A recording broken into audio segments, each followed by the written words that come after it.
Hello everyone, it's Joe Casadonti, Casadonti Homes, and we finally got a sunny day here for me to come out and update my video here for my 1.2 acre lot that has this barn on it in Hilltown.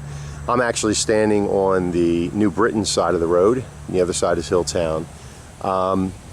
This is 1.2 acres, this lot, and it has this big barn on it, and beautiful yard, and a nice silo, which I'm going to show you.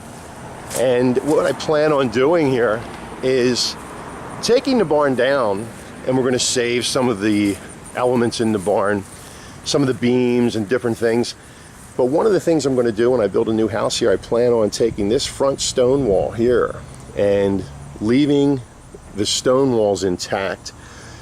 And when I build a new house, I'm going to have the new house sit about 20, maybe 25 or 30 feet back behind this stone wall. Leave the front stone wall so the house has a front courtyard with some stone on it. And it'll have these openings in it. Maybe I'll end up putting some new beams on it, but it'll be like this whole front courtyard garden area. And again, something like that is a little bit of an option on the base house price, of course.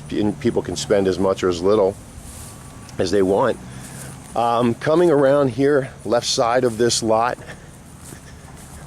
I will show you the backyard and the silo that's here.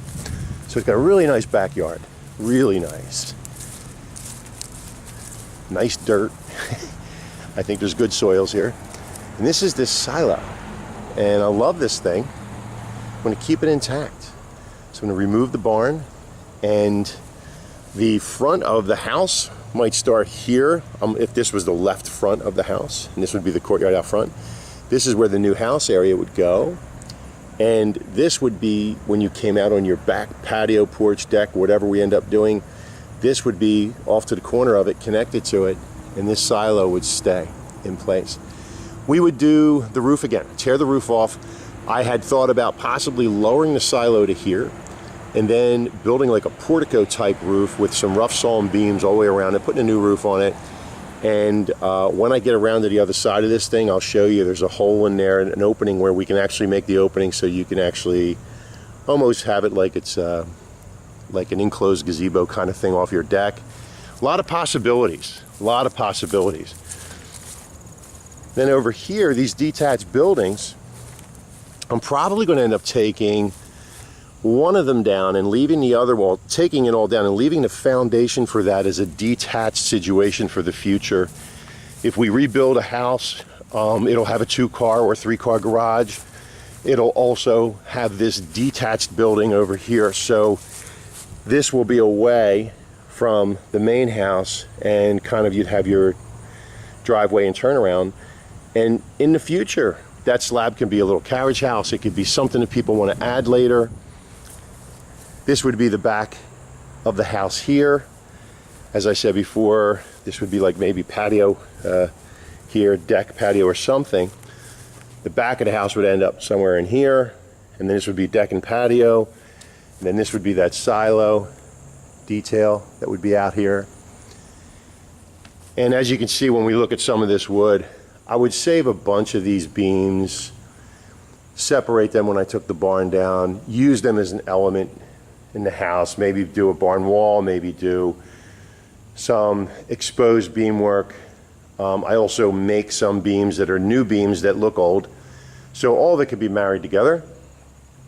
And as I said out here, there's even a possibility of connecting, say the house ends here, connecting some kind of portico roof with, with a slab or a slate pad or something under it.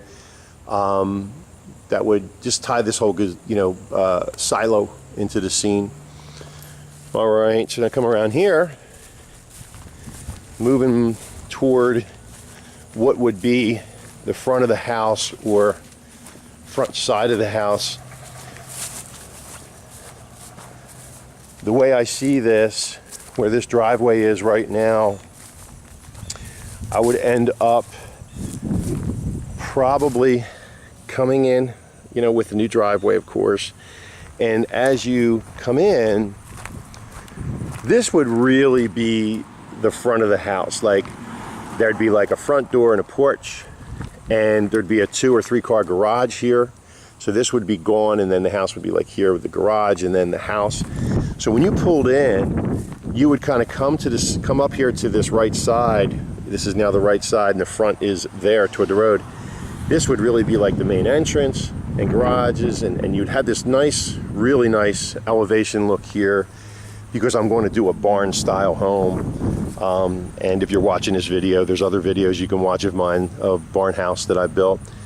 And over here, this would be gone, and then over here would be that courtyard, and that would be another kind of a front elevation of the house. So when you come in, you'd have this really nice barn house detail look with this courtyard, and then on the side you'd have your front door and porch, and it's just a really nice site. So you're wondering how much all this is, right? So I think I'm going to probably have to start at around that 800 range. You know, we can call it 795, but we know people are going to do some detail stuff and bring it up to 8 1/4 easily, maybe more. So just being very realistic with this kind of project, removing all this and leaving some of the character and then rebuilding something that is character, you know, 850 is probably realistic. Now, some people will come with ideas that will be even greater than that, and I would love to do more. So again, if you're watching it and your budget is 750 to 8, which is what I kind of thought I would start at on my first video if you saw it, I think we'd really be starting at 8 and pushing it up from there. You know, it's something that's going to be a unique, very unique home and a unique piece when it's done.